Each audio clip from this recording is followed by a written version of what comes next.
Friends, welcome back. Sir, previous video में आपने set के बारे में काफी कुछ डिस्कस कर लिया है। उसके यूटिलिटी मेथड्स, कंस्ट्रेंट, फंक्शनैलिटी आपको सब कुछ पता है। आई होप आपको अच्छे से समझ में आया होगा। इस वीडियो में जो टॉपिक हम डिस्कस करने वाले हैं उसका नाम है dictionary. So yes friend, dictionary भी एक डेटा टाइप है, जैसे कि आपका लिस्ट, टपल और सेट था। बट फ्रेंड, डिक्शनरी एक बिल्कुल डिफरेंट डेटा टाइप है इन तीनों से। इसमें जो डेटा आप डालते हो वो कैसा होता है, की और वैल्यू पेयर में होता है। अब अगर मैं नॉर्मली आपसे पूछूं डिक्शनरी क्या होती है, तो उसमें आप वर्ड और मीनिंग बोलोगे कि भाई डिक्शनरी वर्ड और मीनिंग कंटेन करती है। तो यहाँ पे वर्ड मीनिंग जैसा कुछ नहीं, यहाँ पर क्या होता है, की और वैल्यू होता है। बस इसका फॉर्मेट अलग होता है, इसे बनाने का स्टाइल अलग होता है, मेथड अलग होता है। तो हम वो सारी की सारी चीजें देखेंगे, भाई क्या है क्या नहीं है, डिटेल में डिस्कस करेंगे इसके यूटिलिटी मेथड्स एंड एवरीथिंग। तो आइए फ्रेंड स्टार्ट करते हैं। मैं अपना आइडियली ओपन कर लेता हूं और फिर हम देखते हैं कि भाई हम डिक्शनरी कैसे बना सकते हैं। ओके, तो जैसे कि मैंने यहाँ पर क्या करा है, अपना आइडियली ओपन कर लिया है और मैं क्या करता हूँ, एक एम्प्टी डिक्शनरी बना के दिखाता हूँ आपको। तो एम्प्टी डिक्शनरी कैसी होती है आप लोगों को भी पता है। ओके, इससे बनाऊंगा मैं अपने करली ब्रेसेस से। तो मैं आपको प्रीवियस वीडियो में बताया था कि भाई जो करली ब्रेसेस होते हैं वो सेट के लिए नहीं होते हैं, वो डिक्शनरी के लिए होते हैं। ओके, और सेट अगर आपको एम्प्टी बनाना है तो आप सेट फंक्शन को कॉल करो। तो यहाँ पर देखो, ये एम्प्टी डिक्शनरी बन गई आपकी। तो एक तरीका तो ये है, और दूसरा तरीका बहुत ही सिंपल है। वो भी क्या है, वो ये है क्या कि आप फंक्शन कॉल कर लो। तो देखो, दोनों एम्प्टी डिक्शनरी है, बट ऐसा कभी नहीं होगा कि अगर आपके दो सीक्वेंस सेम है तो उनका एड्रेस भी सेम हो। ये मैं आपको डे 1 से बताता आ रहा हूँ और यहाँ पर भी मैंने आपको सेम चीज बताई है। सो गाइस, इसके अलावा भी मैं आपको डिक्शनरी के कुछ पॉइंट्स क्लियर कर देता हूँ, तब मैं उसके बाद फिर मैं आपको डिक्शनरी बनाना बताता हूँ कि आप डिक्शनरी कैसे बना सकते हो। सो देखो फ्रेंड्स, ये कुछ पॉइंट्स लिखे हैं कि डिक्शनरी कंटेन्स सेट ऑफ की एंड वैल्यूज। भाई आप एक फॉर्मेट में डिक्शनरी बना सकते हो, ऐसे नहीं कि रैंडमली कुछ भी डाल दिया, जैसे कि आपने स्ट्रिंग, लिस्ट और टपल बनाया है अभी। ओके, नहीं, ऐसे नहीं बनाना है। एक फॉर्मेट क्या, की और वैल्यू का पेयर होना चाहिए। जो की और वैल्यू का पेयर है वो कॉमा से सेपरेट होना चाहिए, और की और वैल्यू सेपरेट किससे होनी चाहिए, कोलन से। फिर से सुनो क्या बोला, की और वैल्यू एक दूसरे से किससे सेपरेट होंगे, कोलन से, और उनके जो पेयर्स हैं वो किससे सेपरेट होंगे, कॉमा से। तो बोलने से बेटर है मैं आपको बना के ही दिखा देता हूँ। ओके, तो this is my dictionary. Just wait a second guys, ये रही मेरी एक डिक्शनरी, आप लोगों को दिख रही होगी। इसमें काफी सारे एलिमेंट्स हैं। मैं एक काम करता हूँ, इसे बीच में से ब्रेक कर लेता हूँ, नेक्स्ट लाइन में कर देता हूँ। ओके, तो आई होप अब आपको ये अच्छे से समझ में आएगी। क्या हुआ है, देखो पहला पॉइंट क्या है, डिक्शनरी कंटेन्स सेट ऑफ की एंड वैल्यूज। तो देखो ये क्या है, एक सेट है की और वैल्यू का। बोला क्या था मैंने कि जो की और वैल्यू होंगे किससे सेपरेट होंगे, कॉमा से, सॉरी कोलन से, और जो इनका पेयर होगा वो किससे सेपरेट होगा, एक दूसरे से, कॉमा से। तो ये मेरा बोलने का मतलब था। फिर क्या बोलना चाहता है, की आर ऑलवेज यूनिक। की कैसी होनी चाहिए, यूनिक होनी चाहिए। तो मैं बताऊंगा अभी क्यों होनी चाहिए, जस्ट याद रखिएगा इसे। Derived data type not considered as a key. तो इस पॉइंट को तो अभी ऑब्जर्व करेंगे कि भाई सबसे पहले क्या, की कौन होंगे आपके, जो प्रिमिटिव डेटा टाइप है, इंट, फ्लोट और स्ट्रिंग कॉम्प्लेक्स। ये वाला पार्ट जो है ये आपका क्या होगा, की बन सकता है। बट अगर आप सोचो कि आप एक लिस्ट को की बना दो, इट इज नॉट पॉसिबल। या एक टपल को, या एक डिक्शनरी को, या एक सेट को। तो ये सारे के सारे क्या है, आपके की नहीं बन सकते हैं। कौन बन सकता है, सिर्फ आपके primitive data type, int, float, string and complex. Okay, देखो कॉम्प्लेक्स भी आपकी एक की इजीली बन जाएगी। तो अभी मैंने डी को प्रिंट नहीं कराया, मैं अभी प्रिंट करा के दिखा दूंगा आप लोगों को। आई होप आपको इतना समझ में आएगा, जो कि मेरा सेकंड पॉइंट था। इसके बाद देखो एक और पॉइंट लिखा है, क्या लिखा है, slicing and indexing not allowed with index. कि भाई इसमें इंडेक्स तो बन ही नहीं सकते ना, तो इंडेक्स की हेल्प से तो आप स्लाइसिंग इंडेक्सिंग नहीं कर सकते, बट कीज की हेल्प से आप वैल्यू को फेच कर सकते हो। तो हम ये भी करके देखेंगे कि भाई की हेल्प से मुझे वैल्यू मिल जाए। वैल्यू की हेल्प से आप की नहीं निकाल सकते हो, की हेल्प से आप वैल्यू निकाल सकते हो। अब हम कौन सा वाला, ये वाला पॉइंट देखते हैं, कंटेन हेटेरोजेनियस एलिमेंट। भाई डिक्शनरी हेटेरोजेनियस एलिमेंट कंटेन करती है, तो ये बताने की जरूरत नहीं, आपको दिख रहा है, इंट भी है, फ्लोट भी है, स्ट्रिंग भी है, बुलियन भी है, सब कुछ है। ऑब्वियसली हेटेरोजेनियस डेटा है और होमोजेनियस भी हो सकता है। सो फ्रेंड्स, अब ये वाला पॉइंट देखो, क्या keys are always unique. Okay, तो देखो यहाँ पर A1 है और मैंने क्या करा, फिर से A1 ले लिया, मैंने 2 की ले ली A1। ओके, तो देखो वैल्यूज तो डुप्लीकेट हो सकती है, ठीक है, वैल्यूज तो डुप्लीकेट हो सकती है, बट अगर सपोज करो मेरे पास दो कीज हैं और दोनों कीज में डिफरेंट डिफरेंट डेटा पड़ा है, A1 और A1। देखो की सेम करी मैंने। यहाँ पर अगर आप ऑब्जर्व करोगे तो यहाँ पर A1 में क्या आ रहा है, 12565, 12 गायब हो चुका है, 12 वैनिश हो चुका है। तो वैनिश नहीं हुआ है, वो क्या हुआ, मेरी डिक्शनरी बननी स्टार्ट हुई, बट जब यहाँ पर पहुंची उन्होंने बोला अच्छा A1 में तो ये वाली वैल्यू है, तो उन्होंने क्या करा, ओवरराइड कर दी। क्या करी, ओवरराइड कर दिया। अभी कितने एलिमेंट है, 1 2 3 4 5 6 7, बट अभी कितने यहाँ पर 6, क्यों, क्योंकि वो A1 हट चुका है, A1 हट चुका है। Okay, so guys this is your की कंस्ट्रेंट। की कैसी होनी चाहिए आपकी, यूनिक होनी चाहिए। ओके, की कैसी होनी चाहिए आपकी, यूनिक होनी चाहिए। सो गाइस आगे देखते हैं हम। ओके, क्या है देखो, अगर सपोज करो मैं इसे नॉर्मल कर देता हूँ तो आपको पता है कितनी लेंथ हो जाएगी इसकी, B1 कर देते हैं इसे। तो देखो B1 कर देते तो देखो कितनी होगी, अभी यूनिक की बन गई है वो तो 7 हो गई है। तो आई होप आपको समझ में होगा भाई कि की कैसी होनी चाहिए, हमेशा यूनिक होनी चाहिए। अब मैं एक और डिक्शनरी बनाता हूँ जिसमें हम क्या यूटिलिटी मेथड डिस्कस करेंगे इसके। तो कंस्ट्रेंट तो मैं आपको सारे बता चुका हूँ, ये जितने लिखे मैं आपको इसी में समझा चुका हूँ। ओके, तो देखो यहाँ पर मैंने क्या करी, एक और डिक्शनरी बनाई काफी अच्छी सी। तो मैंने ये तो नहीं बोला कि भाई जो आपके सीक्वेंस है या जो आपका नॉन प्रिमिटिव डेटा है वो वैल्यूज में नहीं आ सकता, तो आप उसे एज अ वैल्यू ले सकते हो। बट यहाँ देखो मैंने क्या लिया है, ABC1 और 2.3, ये इंटीजर वाला 1, ये सारी मेरी क्या है, कीज है। LST टप ST D, LST टप ST, ये सब क्या है, मेरी कीज है। देखो मैंने कुछ कीज को क्या करा है, डुप्लीकेट लिया है। तो क्या होगा, जो डुप्लीकेट की होगी वो वैल्यूज से ओवरराइड हो जाएगी, मतलब कि जो ये वाले टपल की वैल्यूज है वो ये वाले टप की वैल्यू ओवरराइड कर देगी। बोलने का क्या मतलब है, बना के दिखा देता हूँ आपको, बोलने से बेटर है।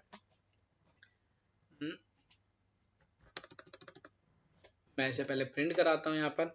तो अगर आप इसे काउंट करोगे कितने एलिमेंट है इसमें, 1 2 3 4 5 6 7 8 9 10 11 12, कितने एलिमेंट है, 12। बट जब आप इसे ऑपरेट करोगे, और क्या बोल रहा है, अनएक्सपेक्टेड इंडेंटेशन, तो ये कहाँ पर आ गया है। ओके, रुको इसे सही कर देते हैं, ये आपके सिंटेक्स एरर है। हाँ सो फ्रेंड, ये ठीक हो गई एरर। देखो मैंने यहाँ से इसे वैनिश कर दिया, गलती से लग गया था। तो देखो मैं इसे फिर से स्टार्ट करता हूँ। तो देखो मेरी ये क्या बन चुकी है, एक डिक्शनरी बन चुकी है। D3 is my dictionary. कितनी लेंथ है, 9 है, बट मैंने तो एलिमेंट कितने काउंट करते 12। तो 9 क्यों हो गई, क्योंकि ये 3 वैल्यू रिपीट हो रही थी, हो रही थी 3 वैल्यू रिपीट हो रही थी। तो क्या हुआ, इस LST में जो ये वैल्यू है, अगर आप ऑब्जर्व करोगे, इसमें लास्ट वैल्यू क्या है, 64 है। इस वाली लिस्ट में कितनी है, 5.6 है। तो बट जब आप यहाँ पर ऑब्जर्व करोगे तो LST में क्या है, आगे आपका LST 13, लास्ट वैल्यू क्या आ रही, 5.6 आ रही। तो क्या हुआ, ड्यू टू कीज जो कि सिमिलर थी, इसने इस वाली की जो वैल्यू थी इसने इसे ओवरराइड कर दिया है। क्या कर दिया है, सिंपली ओवरराइड कर दिया। तो अगर की आपकी सेम हो जाती है तो आपका डेटा लॉस होने के चांसेस है। आपकी कोई एरर नहीं आएगी, देखो बस क्या हो जाएगा, ओवरराइड हो जाएगा डेटा। ओके, तो आइए अब आगे हम क्या करते हैं, इसकी यूटिलिटी मेथड डिस्कस करते हैं। तो आपको पता है यार, अगर यूटिलिटी मेथड देखने हैं तो क्या करना पड़ेगा, आपको dir फंक्शन का यूज करना पड़ेगा। बट गाइस ये तो थी आपकी क्या, list creation, sorry dictionary creation. एक तरीका और है आपकी डिक्शनरी को क्रिएट करने का, वो ये है, जैसे कि हमने करा था पैकिंग ऑफ टपल, तो वैसे हम क्या करते हैं, एक तरह से पैकिंग ऑफ डिक्शनरी। पहले मैंने क्या करी, ह्यूमन नाम की एक एम्प्टी डिक्शनरी क्रिएट कर ली। देखो पहले ये देख लो, फिर हम यूटिलिटी मेथड देखते हैं।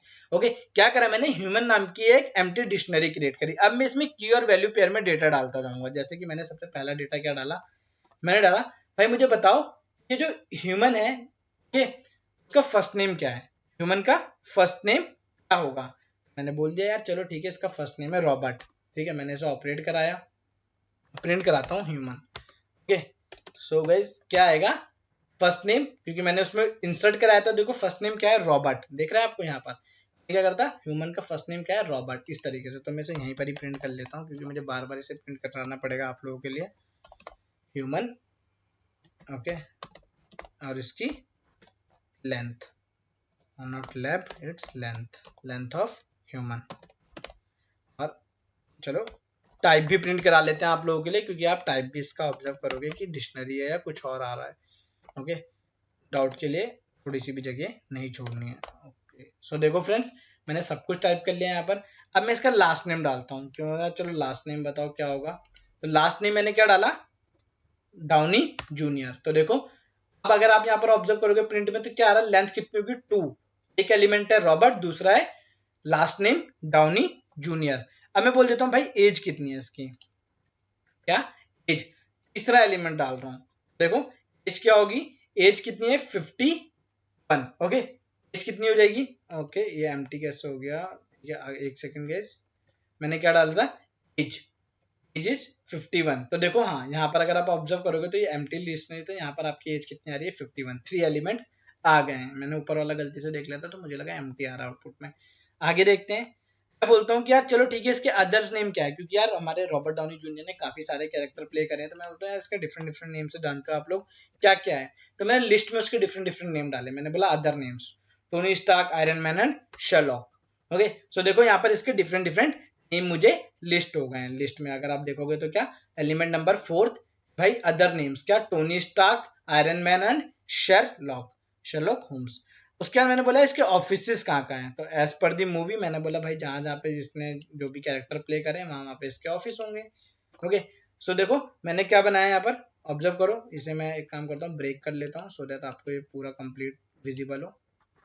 देखो क्या बोल रहा हूँ, आयरन मैन का ऑफिस है स्टार्क टावर में, शर्लॉक का ऑफिस है यूनाइटेड किंगडम में, और रॉबर्ट डाउनी का आरडीजे का ऑफिस है अमेरिका में। तो जब मैं इसे प्रिंट कराऊंगा तो देखो 5 एलिमेंट हो गए हैं। ऑफिस एक की है और उसकी वैल्यू क्या है, एक डिक्शनरी है पूरी की पूरी। सो आई होप आपको समझ में होगा, आप इस तरीके से भी एक डिक्शनरी का क्रिएशन कर सकते हो। तो ये तो थी क्रिएशन की बात। अब बात करते हैं एक्सट्रैक्शन की। ओके, एक्सट्रैक्शन का मतलब यहाँ निकालने से। ओके, कि भाई आप डेटा कैसे गेट कर सकते हो। तो उससे पहले हम क्या करेंगे, यूटिलिटी मेथड देख लेते हैं कितने हैं। तो सेम चीज जो कि हमने हर बार करी है, print dir of dictionary D. तो अभी के लिए मैं मैसेज ना पास करके मैं सीधा इसके dir ऑफ डी निकाल लेता हूं, मुझे पता चल जाएगा कि भाई कितने यूटिलिटी मेथड है। तो भाई ये सारे के सारे क्या है आपके, ये सारे के सारे आपके स्पेशल मेथड है। और यूटिलिटी मेथड क्या है, क्लियर से लेकर वैल्यूज तक। तो ये सारे के सारे यूटिलिटी मेथड हम आज डिस्कस करेंगे डिटेल में। तो आइए स्टार्ट करता हूं मैं यहां से। ठीक है, सबसे पहले मैं क्या देखूंगा भाई, आपका जो भी ये डिक्शनरी है, ओके, इसका एक मेथड होता है की और वैल्यूज। क्या होते हैं की और वैल्यूज। तो यार ये की और वैल्यूज करते क्या है एक्चुअली में, मैंने लिखा डॉट कीज क्या करेगा, आपकी लिस्ट, आपकी डिक्शनरी में जितनी भी कीज है उसकी लिस्ट आपको दे देगा। और वैल्यूज क्या करेगा, वैल्यूज की लिस्ट दे देगा। तो देखो ये दोनों फंक्शन मैंने जब ऑपरेट करा है, जो D3 की जितनी भी कीज थी वो यहाँ पर आ गई है। D3 आप यहाँ से ऑब्जर्व कर सकते हो, A B C 1 2.3 LST TUP, ये सारी की सारी कीज आपकी कहाँ पर, यहाँ पर आ गई है। ओके, और लास्ट की क्या आपकी यहाँ पर D है। ओके, लास्ट की आपकी क्या आ रही है यहाँ पर D आ रही है। देखो तो लास्ट की D थी, इससे आपको पता चलता है। और वैल्यूज में आपकी क्या आ रही है, सारी की सारी वैल्यूज आ रही है। तो क्या रिटर्न कर रहा है, आप ऑब्जर्व करो अच्छे से। ये आपकी लिस्ट ऑफ कीज रिटर्न कर रहा है और ये आपकी लिस्ट ऑफ वैल्यूज रिटर्न कर रहा है। क्या रिटर्न कर रहा है, लिस्ट ऑफ वैल्यूज रिटर्न कर रहा है। याद आप ये मत सोचना है डिक्शनरी है, ये डिक्शनरी ये नॉर्मल वाली डिक्शनरी नहीं है, ये क्या है, डिक्शनरी इनसाइड डिक्शनरी। जो मैंने डी थी, ये वाली डी वाली डिक्शनरी है ये। ओके, गॉट इट, ये आ रही है यहाँ पे। ओके, तो ये भी एक वैल्यू की तरह एक्ट हो रही है यहाँ पर। गॉट इट गाइस, आगे देखते हैं। मैंने कहा था कि आप क्या कर सकते हो, डेटा एक्सट्रैक्ट कर सकते हो with the help of keys. क्या बोल रहा हूँ, with the help of keys. देखो मैंने कुछ यहाँ पर पहले से लिख के रख रखी कि भाई ये सारी की सारी मेरी कीज हैं, AB1 और TUP, ये कीज है। अब जब मैंने इसमें D3 और इस सिंटैक्स के साथ कीज पास करी तो मुझे क्या मिलेगी, वैल्यूज मिलेगी। क्या मिलेगी फ्रेंड्स, वैल्यूज। तो देखो इन सबकी मुझे वैल्यूज यहाँ पर लिस्ट होके मिल गई। तो इस तरीके से आप डेटा एक्सट्रैक्शन कर सकते हो, किसमें, डिक्शनरी में। ओके, तो की और वैल्यूज दो इसके यूटिलिटी मेथड थे। आगे देखते हैं। ठीक है, एक और मेथड आता है फ्रेंड जिसका क्या है, आइटम्स। आइटम सबसे अच्छा मेथड है। ये क्या करेगा, आपको मल्टीपल टप्पल रिटर्न कराएगा एक लिस्ट में डाल के। मतलब कि ये क्या करेगा, सेट ऑफ टप्पल्स रिटर्न कराएगा इन अ लिस्ट। अब वो टप्पल किसके होंगे, की और वैल्यू के। किसके होंगे, की और वैल्यू के। तो देखते हैं यहाँ पर क्या है, dictionary of all item, all item.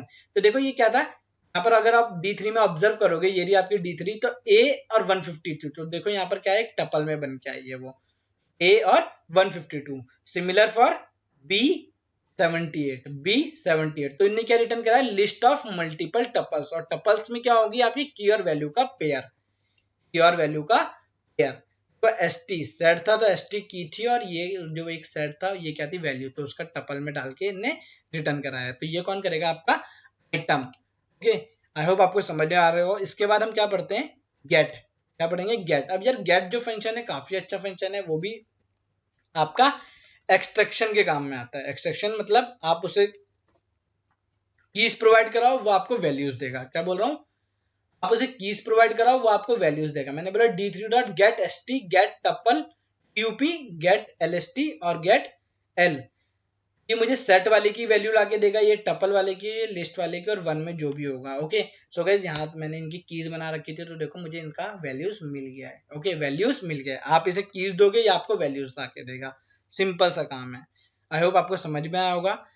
Okay तो ये क्या था आपका गेट करना, बट अभी जो चीज गेट हो रही है, ठीक है, ऐसा तो नहीं कि वो डिलीट हो जा रही है भाई। अगर मैंने गेट यूज करा और उसे गेट कर लिया है, तो ऐसा तो नहीं है कि उन्होंने D3 से उसे रिमूव कर दिया या हटा दिया है, नहीं, सिर्फ उसने आपको क्या एक कॉपी लाके दी है उसकी।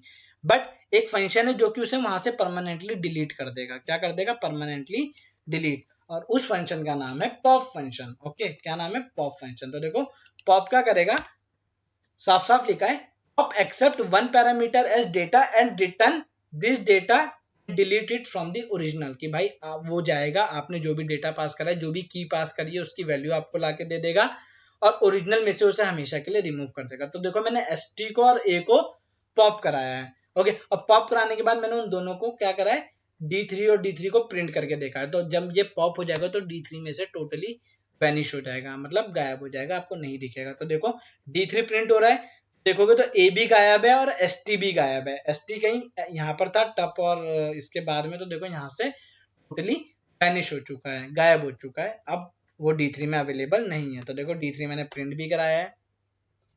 ओके तो प्रिंट करा के देख लो, बट यहाँ पर आपको फिर भी ST नहीं मिलेगा और ना तो A मिलेगा, क्यों? क्योंकि मैं उन्हें पॉप करा चुका हूँ। ठीक है वो कहाँ पर आ चुके हैं, देखो यहाँ पर, देखो पॉप ऑपरेशन विद D3। तो ये देखो ST पॉप कराया था तो ST बाहर आ गया, मैंने की पास करी थी वैल्यू। उसके बाद यहाँ पर pop operation with D3 A पास करी थी, तो A की वैल्यू क्या थी 152, तो वो भी मुझे यहाँ पर गेट हो गई है। तो ये क्या था आपका पॉप। इसी की बात आता है आपका एक पॉप आइटम्स। बट इन दोनों में डिफरेंस क्या है यार? पॉप क्या कर रहा था, पॉप आप की पास कर रहे थे, आपको वैल्यू लाके दे रहा था और हमेशा के लिए उसे वहां से हटा दे रहा था। बट पॉप आइटम्स क्या करेगा, पॉप आइटम्स रिटर्न बोथ की एंड वैल्यू।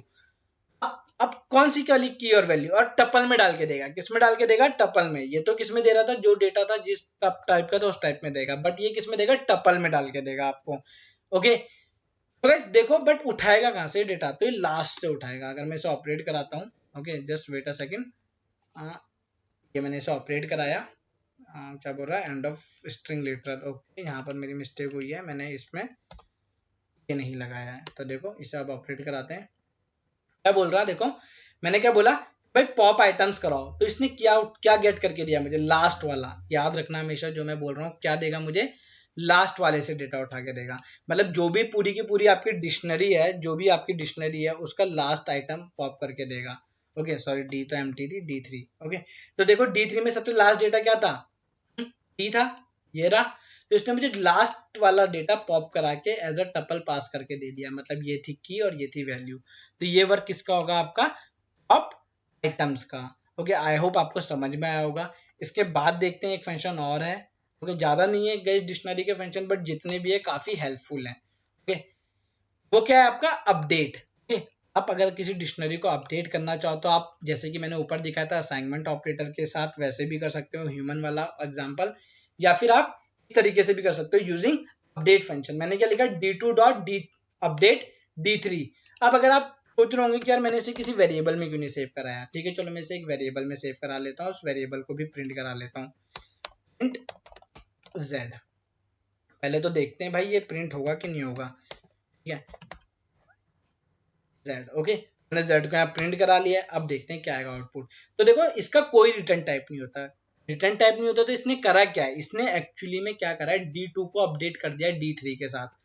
अगर इससे पहले मैं आपको D2 प्रिंट करके दिखाऊंगा, प्रिंट D2, मतलब अपडेट करने से पहले मैं अगर आपको D2 प्रिंट करके दिखाऊंगा गाइस, तो आप देखोगे कि D2 में कितनी वैल्यूज हैं। ओह सॉरी गाइस मैंने यहाँ D3 लिख दिया गलती से, ये D2 था। और अपडेट करने के बाद D2 को देखना, यहाँ पर मैंने प्रिंट करा है after updating D2 with D3, तो दोनों में डिफरेंस देखना, आपको समझ में आ जाएगा। सो देखो ये था आपका D2, A1 B2 C1 कुछ इस तरीके से। बट जब मैंने उसे अपडेट करा D3 के, तो उसने D3 के सारे एलिमेंट ले लिए प्लस D2 के भी सारे एलिमेंट ले लिए, अपने आप को देखो कितना बल्क साइज में कर दिया है। ओके और ये क्या करेगा? ओरिजिनल डेटा को मैनिपुलेट करेगा जाके, और इसका कोई रिटर्न टाइप नहीं होता। तो इसलिए जब मैंने इसे एक वेरिएबल में सेव कराया तो उसमें मुझे क्या मिला? नन मिला। So this is your simple update keyword. क्या करेगा? प्रीवियस वर्ड डेटा को जाके अपडेट कर देगा नए आउटपुट के साथ। ठीक है गाइस आई होप आपको समझ में आएगा क्या है एट लास्ट आपका क्या। ये तो एक तरीका तो ये भी था अपडेट का, और एक तरीका सिंपल ये है गाइस, अगर आप चाहते हो कि भाई आपको उसे किसी और कॉपी में रिटर्न करना है तो आप इस तरीके से भी कर सकते हो। क्या इसे कहते हैं कीवर्ड आर्ग्यूमेंट। जब आप आगे चलोगे फंक्शंस पढ़ोगे तब मैं आपको इससे अच्छे से एक्सप्लेन कर पाऊंगा। अभी आप बस ये याद रखो कि अगर आपको दो डिक्शनरी को एक साथ अपडेट करना है एक नए वेरिएबल में, तो आप क्या करोगे, उसके आगे बस एस्ट्रिक लगा दोगे। तो देखो जब मैं एफ को प्रिंट कराऊंगा तो देखो एफ में सारा डेटा आ गया है, D2 का भी और D3 का भी। ये देखो यहाँ पर D2 का भी और D3 का सारा डेटा आ गया है। बस आपको क्या करना है, एक डिक्शनरी बनानी है, देखो क्लास डिक्शनरी, ओके यहाँ पर, और उसमें क्या करना है, कॉमा से सेपरेट करके लिख देना है जितनी भी डिक्शनरी है, बस आपको इस तरीके से लिख देना है, क्या लगा के, इसे बोलते हैं keyword argument, okay, double asterisk को। इस तरीके से भी आप कर सकते हो। और एट लास्ट जब अगर आपको पूरे के पूरी डिक्शनरी को के डेटा को डिलीट करना हो तो आपको क्या लिखना है, सिंपल D2 डॉट या D3 जो भी डिक्शनरी का नाम है डॉट क्लियर।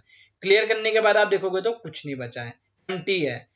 ये तो हो गई एम्प्टी की बात। तो अभी क्या करा आपने, डिक्शनरी का डेटा फ्लश करा है, मतलब कि डिलीट कर दिया है, सॉरी डिलीट नहीं बोलूंगा, सिर्फ डिक्शनरी का डेटा को डिलीट मारा है। अगर आपको पूरी डिक्शनरी को डिलीट करना है तो सिंपल सा कीवर्ड होता है del D2, खत्म, फिनिश, आपकी डिक्शनरी डिलीट हो गई है। अब अगर मैं बोलूं कि D2 क्या है, एक सेकंड का, ये इतना सारा प्रिंट हो गया है, इसे हटा देते हैं। D2 क्या बोला, name D2 is not defined, क्यों, क्योंकि भाई मैं इसे डिलीट कर चुका हूँ, मेमोरी फ्री कर चुका हूँ, मेरा मशीन को नहीं पता है D2 क्या था। ओके सो मैंने देखो स्टार्टिंग करी थी क्रिएट करने से और लास्ट में आपको रिमूव करने तक सब कुछ बता चुका हूँ। So this is all about your dictionary. बस एक छोटी सी चीज रह गई है, बस वो देख लो, जिसे कहते हैं हम जिप कीवर्ड। ओके इंपॉर्टेंट है इसलिए बोल रहा हूँ। देखो क्या है, जिप लिया की, आप यहाँ पर XYZ कुछ भी ले सकते हो, मैंने बस अपने जस्ट नॉर्मल वे में क्या बोला कि भाई ये की है और ये क्या है, वैल्यूज हैं, ये की है और ये वैल्यूज हैं। अब यार इन की और वैल्यूज को मुझे क्या करना है, एक साथ बाइंड करना है। तो मैंने क्या यूज करा, जिप फंक्शन का यूज करा। मैंने बोला इन दोनों को एक साथ जिप कर दो। तो देखते हैं सबसे पहले z का क्या आउटपुट आएगा, प्रिंट z। ओके तो देखते हैं, तो देखो क्या ये एक ऑब्जेक्ट बना है, क्या बना, ऑब्जेक्ट मतलब एक कंटेनर बना है जिसमें पेयरिंग हो गई है किसकी, कीज और वैल्यूज की। अब अगर मैं इस z को डिक्शनरी में पास कर दूं, किस में पास कर दूं, डिक्शनरी में, मतलब एक तरह से टाइप कास्ट कर रहा हूं मैं इस ऑब्जेक्ट को। ये देखो D4 में DICT ऑफ z। और अब अगर मैं प्रिंट कराऊंगा किसे, D4 को, किसे प्रिंट कराऊंगा गाइस, D4 को। तो अगर आप देखोगे तो D4 क्या बन चुका होगा, एक डिक्शनरी बन चुका होगा। तो देखो मैंने उसका टाइप भी प्रिंट करा दिया, सब कुछ प्रिंट करा दिया, और एट द एंड आपको जो मिलेगी वो क्या मिलेगी, एक डिक्शनरी मिलेगी। मतलब ये की ये वैल्यू, ये की ये वैल्यू, ये की ये वैल्यू, इस तरीके से ये बनी है। तो गाइस अब आपकी डिक्शनरी खत्म होती है। तो जितने भी यूटिलिटी मेथड्स थे इंपॉर्टेंट, नहीं भी थे इंपॉर्टेंट, मैं सारे आपको बता चुका हूँ। ओके आई होप आपको समझ में आई होगी। आज हमारा सारा डेटा टाइप खत्म होता है। अब इसके बाद हम इसमें एक एक्सरसाइज वीडियो देखेंगे और उसके बाद कंट्रोल स्ट्रक्चर पे मूव करेंगे, जो कि बहुत ज्यादा इंपॉर्टेंट है लॉजिक बिल्डिंग के लिए। ओके गाइज, और ये भी इंपॉर्टेंट था क्यों, क्योंकि आप लॉजिक बिल्डिंग किसके साथ कर रहे हैं, ऑप्टिमाइजेशन आपके लिए यही काम आएगा। अगर आप अपने कोड को ऑप्टिमाइज करोगे तो यही सारी की सारी चीजें लगा के आप इजीली ऑप्टिमाइज कर सकते हो। गाइज इस वीडियो में इतना ही, बाकी नेक्स्ट वीडियो में देखते हैं क्या करना है हमें। एक्सरसाइज कंप्लीट करनी है, इसके ऊपर जितना हमने पढ़ लिया है। तो अभी जो हमने पढ़ा है इसके क्वेश्चंस यहाँ पर डिस्प्ले हो रहे हैं, आप इसके आउटपुट मुझे कमेंट करके बताइए, तो मुझे पता चलेगा कि आपको कितना समझ में आया है। सो गाइस वाइंड अप करते हैं सेशन, नेक्स्ट सेशन में मिलेंगे। यार प्लीज वीडियो को लाइक करो, शेयर कर दो अपने फ्रेंड्स के साथ, और चैनल को अगर सब्सक्राइब नहीं किया तो प्लीज कर लो यार, सो दैट मैं आपको इससे भी बेटर कंटेंट मशीन लर्निंग और डेटा साइंस का जब भी मैं अपलोड करूंगा आपको फटाफट से पता चल रहा है। So guys for next video देखते हैं क्या करना है। Till then thank you guys. और अगर आपको कोई भी डाउट हो गाइस तो आप प्लीज मुझे कमेंट सेक्शन में, you are feel free to ask, कभी भी आप कमेंट कीजिए, मैं रिप्लाई जरूर करूंगा। Till then thank you guys, मिलते हैं नेक्स्ट वीडियो।